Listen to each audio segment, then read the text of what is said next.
నిజామాబాద్ జిల్లా బాల్కొండ శాసనసభ్యుడు మంత్రి ప్రశాంత్ రెడ్డి వేల్పూర్లో సమావేశం నిర్వహించారు. కాంగ్రెస్ ప్రభుత్వం రైతులను మోసం చేస్తుందని ఆరోపించారు. గత ఎన్నికల్లో హామీ మేరకు మొక్కజొన్న పంటకు, సోయా పంటకు కనీస మద్దతు ధర కాకుండానే బోనస్గా 500 రూపాయలు చెల్లించాలని డిమాండ్ చేశారు.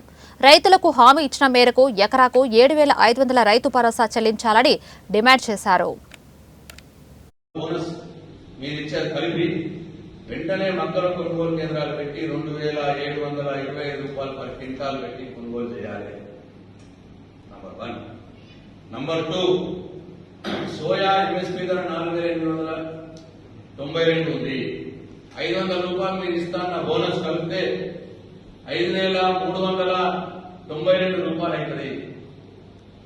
వెంటనే సోయాబీన్ కొనుగోలు కేంద్రాలు పెట్టి మీరు పర్ క్వింటాల్ 5,392 రూపాయలు రేట్ ఇచ్చి కొనుగోలు చేయాలి. 3, దొడ్డు వడ్లకు కూడా 500 రూపాయలు మీరు బోనస్ ఇవ్వాలి తప్పకుండా. లేకపోతే ఎకరానికి 1,00,000 రూపాయలు అంటే 60,000 రూపాయలేమో మీకు 62,500 రూపాయలు మీ బోనస్ వల్ల నష్టపోతున్నారు 5 ఎకరాలున్న రైతు.